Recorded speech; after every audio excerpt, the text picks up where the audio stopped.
పేరుకు మినీ సంగ్రామమే కానీ మహాయుద్ధాన్ని తలపించింది. బెంగాల్ కోటలో దంగల్ మామూలుగా నడవలేదు. 60 ఓటరు ఎవరికి ఓటు వేశాడో అంతు చిక్కలేదు. అసోంలో ఎవరి ధీమా వారికుంది. మలబార్ తీరంలో గాలి మళ్లిన విషయం కాస్త అర్థమైంది. పుదుచ్చేరిలో కూడా ఎవరి కాన్ఫిడెన్స్ వాళ్లకుంది. అందరూ కాళ్లకు చక్రాలు కట్టుకుని ప్రచారం చేశారు. బీజేపీ నుంచి ప్రధాని మోడీ సహా కేంద్ర మంత్రులంతా విస్తృత ప్రచారం చేశారు. అధికార కూటమిపై విపక్షాలు కూడా అస్త్రాలు ఎక్కుపెట్టాయి. మొత్తంగా 5 రాష్ట్రాల్లో ఓటర్ల మనోగతం ఎలా ఉంది అనేది కొన్ని గంటల్లోనే తేలిపోనుంది. హోరాహోరీగా సాగిన శాసనసభ ఎన్నికల సమరంపై ఎగ్జిట్ పోల్స్ అంచనాలు ఎంతవరకు నిజమవుతాయనేది ఒక్కో ఈవీఎం బాక్స్ తెరుస్తుంటే తెలిసిపోతుంటుంది. ఉదయం 8 గంటలకు కౌంటింగ్ మొదలు కానుంది. ఎన్నికలు కొన్ని రాష్ట్రాలకే పరిమితమైన రాజకీయ పరిణామాల నేపథ్యంలో దేశవ్యాప్తంగా ఉత్కంఠ రేకెత్తిస్తున్నాయి.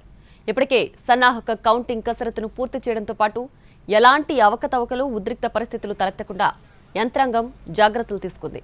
కౌంటింగ్ కేంద్రాల్లోకి అనధికారిక వ్యక్తులెవరూ అడుగు పెట్టడానికి వీలు లేకుండా ఎన్నికల సంఘం ఈసారి క్యూఆర్ కోడ్ ఆధారిత ఐడి కార్డుల పద్ధతిని ప్రవేశపెట్టింది.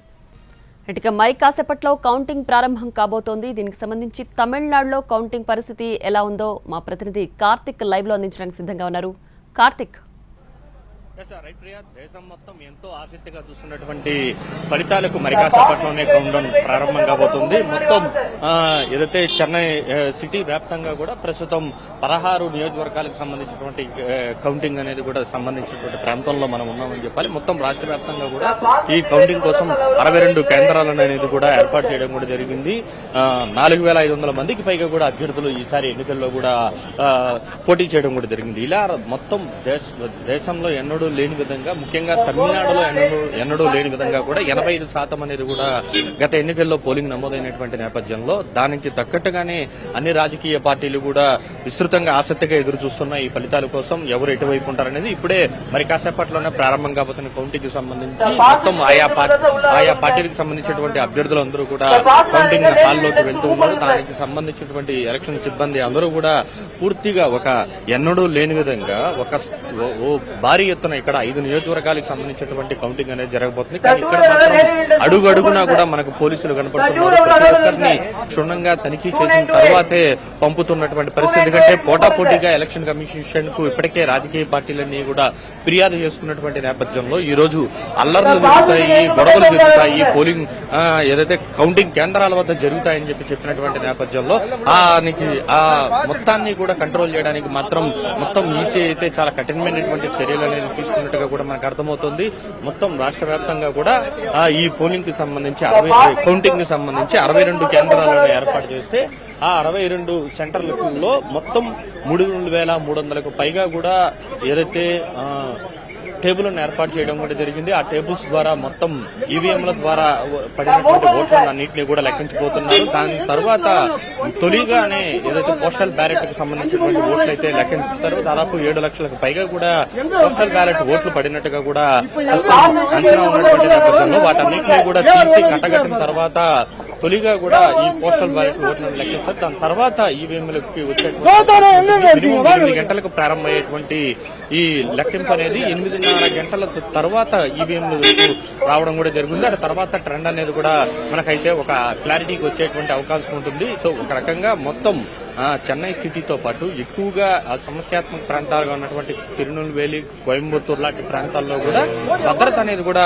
విపరీతంగా పెంచారని చెప్పాలి. ఎప్పుడు ఏం జరుగుతుందో తెలియనటువంటి ఆందోళనకరమైనటువంటి పరిస్థితుల్లో మేము ఉన్నామంటూ కూడా రాజకీయ పార్టీలన్నీ కూడా ఒకరిపై ఒకరు ఫిర్యాదులు చేసుకున్నటువంటి నేపథ్యంలోనే ఈ టెన్షన్ అనేది మాత్రం మరింత పెరిగిందని చెప్పాలి. ప్రస్తుతానికైతే కౌంటింగ్ హాల్ వద్ద పూర్తి హడావిడి కనబడుతుంది. ఒకరు కాదు, 2 కాదు, మొత్తం కొన్ని వందల మంది అయితే ఇప్పుడు ప్రస్తుతం ఆయా పార్టీకి సంబంధించినటువంటి అభ్యర్థులు అందరూ కూడా లోపలికి ఎలా వెళ్తున్నారనేది కూడా మనం చూడవచ్చు. ఎందుకంటే ఒక రకమైనటువంటి ఒక ఉద్వేగమైనటువంటి వాతావరణం అయితే మనకు కనబడుతుంది. ఎందుకంటే గతంలో ఎప్పుడు కూడా ఇలా లేదు. ఎప్పుడు కూడా జయలలిత వర్సెస్ కరుణానిధి లాగే ఉండేది. అప్పుడు ఆ 2 పార్టీలకు సంబంధించినటువంటి నేతలు మాత్రమే ఉండేవారు కాబట్టి ఆ 2 పార్టీల మధ్య ఉండేది. కానీ ఇప్పుడు తాజాగా వచ్చినటువంటి విజయ్ ఎంట్రీతో పరిస్థితులు పూర్తిగా మారిపోయాయి. ఇక ఎగ్జిట్ పోల్స్ ఫలితాలు వచ్చాక అసలు మొత్తం సినారియో మారిపోయినటువంటి పరిస్థితి. అందరూ చూపు కూడా విజయ్ వైపు వెళ్తున్న అతను కింగ్ అవుతారా, కింగ్ మేకర్ అవుతారా అనేటువంటి ఆసక్తి ప్రతి ఒక్కరిలోనూ కనబడుతుంది. ఒక సినీ నటుడు కావడంతో పాటు దేశవ్యాప్తంగా గుర్తిస్తున్నటువంటి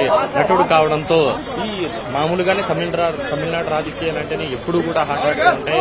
విజయరాజ్తో దాన్ని మరింత పీక్స్ కి అయితే తీసుకెళ్ళినట్టుగా కూడా తెలుస్తుంది. అందుకే ఈ ఇంతటి టెన్షన్ వాతావరణం అయితే అందరిలో నెలకొంది. ఒక క్లారిటీ ఎగ్జిట్ పోల్స్ లో కూడా లేకపోవడం, ఎవరు గెలుస్తారు అనేది తెలియనటువంటి నేపథ్యంలోనే ఈ పరిస్థితి అయితే నెలకొంది అనేది మనకు అర్థమవుతోంది. అయితే మొత్తం కూడా అందరూ కూడా ట్రెండ్ అనేది ఎలా ఉంటుంది, ఎలా ఉండబోతుంది అనేది ఆయా పార్టీలకి సంబంధించి ఎవరికి వారు మొత్తం మాకే అంటే మేమే అన్నట్టుగా కూడా చెప్పుకొస్తున్నారు. డిఎంకే మొత్తం 180 నుంచి 200 స్థానాలకు పైగా కూడా మేము వస్తామని చెప్తూ ఉన్నారు. మరొక వైపు అన్నా డిఎంకే మేమే ఖచ్చితంగా ప్రభుత్వం ఏర్పాటు చేస్తామని చెప్తూ వస్తున్నారు. మరోవైపు టీవీకే అయితే ఖచ్చితంగా మేమే గెలుస్తామంటూ కూడా తమ పార్టీ తరఫున గెలిచేటువంటి అభ్యర్థులందరినీ కూడా నేరుగా తీసుకుని రిసార్ట్ లోకి వెళ్లడానికి కూడా సిద్ధమవుతుంది. ఇంకా చెప్పాలంటే మనం ఉన్నటువంటి ఈ ప్రాంతంలోనే టీవీకే పార్టీకి సంబంధించినటువంటి అభ్యర్థులను పికప్ చేసుకుని ఏదైతే గెలిచిన వెంటనే కూడా తీసుకెళ్లడానికి ఒక ప్రత్యేకమైనటువంటి ఒక ఎస్కాట్ ను కూడా టీవీకే పార్టీ పెట్టిందంటే అర్థం చేసుకోవచ్చు ఏ విధమైనటువంటి టెన్షన్, ఒత్తిడి అన్ని పార్టీలో కూడా కనపడుతుంది. అయితే ముందస్తు వ్యూహాల్లో భాగంగానే టీవీకేకి సంబంధించినటువంటి పార్టీ నేతలు మాత్రం ఆయా పోలింగ్ కేంద్రాల వద్ద కూడా ప్రత్యేకంగా తమ వారిని తీసుకువెళ్లడానికి కూడా ఒక ప్రత్యేకమైనటువంటి వాహనాలను పెట్టారు. ఇందుకోసం మాజీ మంత్రి సెంగోటియన్తో పాటు అదవర్జన కూడా పనిచేస్తున్నటువంటి పరిస్థితి. మరి చూడాలి 8 గంటలకు ప్రారంభమయ్యేటువంటి ఈ కౌంటింగ్ సంబంధించి తొలిత పోస్టల్ బ్యాలెట్లు అనేది లెక్కిస్తారు. దాని తర్వాత ఈవీఎంలు అనేది కూడా లెక్కించబోతున్నటువంటి నేపథ్యంలో చాలా ఆసక్తికరంగానే మారింది. Minute to minute update Tamil Nadu రాజకీయాలకు సంబంధించి ఏ ఒక్క అంశాన్ని వదలకుండా ప్రతి ఒక్క అంశాన్ని కూడా ప్రజల ముందుకు ఉంచేటువంటి ప్రయత్నం అయితే తమిళనాడు నుంచి నేను మీకు అందిస్తూనే ఉంటాను. కార్తిక్, ప్రస్తుతం అయితే ఎవరికి వారు గెలుపు ధీమాని వ్యక్తం చేస్తున్న నేపథ్యంలో కౌంటింగ్ సెంటర్ల వద్ద ఏ పార్టీల అభ్యర్థులు అక్కడికి చేరుకున్నారు, ప్రస్తుతం అక్కడ బందోబస్తు ఏ విధంగా జరుగుతోంది? మొత్తం ఒక సందడి వాతావరణం నెలకొంది.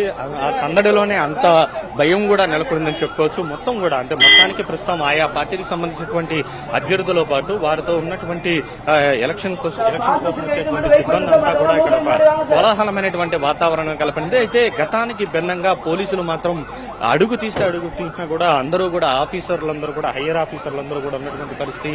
ఇక్కడ మహిళా పోలీసుల దగ్గర నుంచి ప్రతి ఒక్కరూ కూడా ఎక్కడికక్కడే పూర్తి స్థాయిలో తనిఖీలు చేసిన తర్వాత మాత్రమే పంపుతున్నటువంటి పరిస్థితి. ఈ కౌంటింగ్ హాల్ వద్ద మాత్రం ఏ రాజకీయ పార్టీకి సంబంధించినటువంటి కేడర్ మాత్రం ప్రస్తుతానికి అయితే ఎవరూ కనబడట్లేదు. మొత్తం ఓన్లీ ఆయా పార్టీలకు సంబంధించినటువంటి అభ్యర్థులు, ఆ అభ్యర్థులతో పాటు వచ్చేటువంటి కొద్ది మంది ఎవరైతే ఉంటారో వారి అనుచరులుగా ఉన్నటువంటి క్యాండిడేట్లు ఎవరైతే ఉంటారో వాళ్ళు మాత్రమే వస్తున్నారు.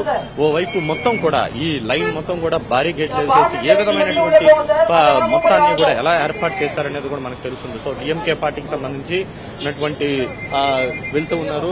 ఇక్కడే డిప్యూటీ సీఎం సంబంధించినటువంటి చెపాక్ నియోజకవర్గం కూడా ఉన్నటువంటి పరిస్థితి. సో అలా ఎవరికి ఏ పార్టీకి సంబంధించినటువంటి వాళ్ళు మాత్రమే వెళ్తున్నారు తప్ప ఇంకెవరు కూడా ఈ చుట్టుపక్కల పరిసర ప్రాంతాల్లో లేరని చెప్పాలి. దానికి కారణం కూడా ఎలక్షన్ కమిషన్ కు ఆయా పార్టీలు ఫిర్యాదులు చేసి కౌంటింగ్ కేంద్రాల వద్ద గొడవలు చేసేటువంటి అవకాశం ఉందన్న చెప్పినటువంటి నేపథ్యంలోనే మొత్తం తీసేస్తున్నారు అని చెప్పుకోవచ్చు. సో ప్రస్తుతం ఏ విధంగా తనిఖీలు అనేది కూడా చేసి లోపలికి పంపుతున్నారు. సో ఒక రకంగా ఇక్కడ ఆయా పార్టీల అభ్యర్థులు అయితే ఉదయం 6 గంటలకే చేరుకోవాలని చెప్పి వారి అధినేతలు ఏ విధంగా చెప్పారో ఉదయం 6 గంటలకంతా కౌంటింగ్ కేంద్రాల వద్ద ఉండాలి, అయ్యేంత వరకు ఉండాలంటూ కూడా సీఎం స్టాలిన్ వారి పార్టీ నేతలను హెచ్చరిస్తుంటే సో పార్టీకి సంబంధించిన ఫ్లాగ్ అనేది కూడా తొలగిస్తున్నారు. ఎందుకంటే లోపలికి వెళ్ళేటువంటి కౌంటింగ్ వెళ్ళే టైంలో ఏ పార్టీకి సంబంధించినటువంటి ఫ్లాగ్లు అనేది కూడా ఉండకూడదు.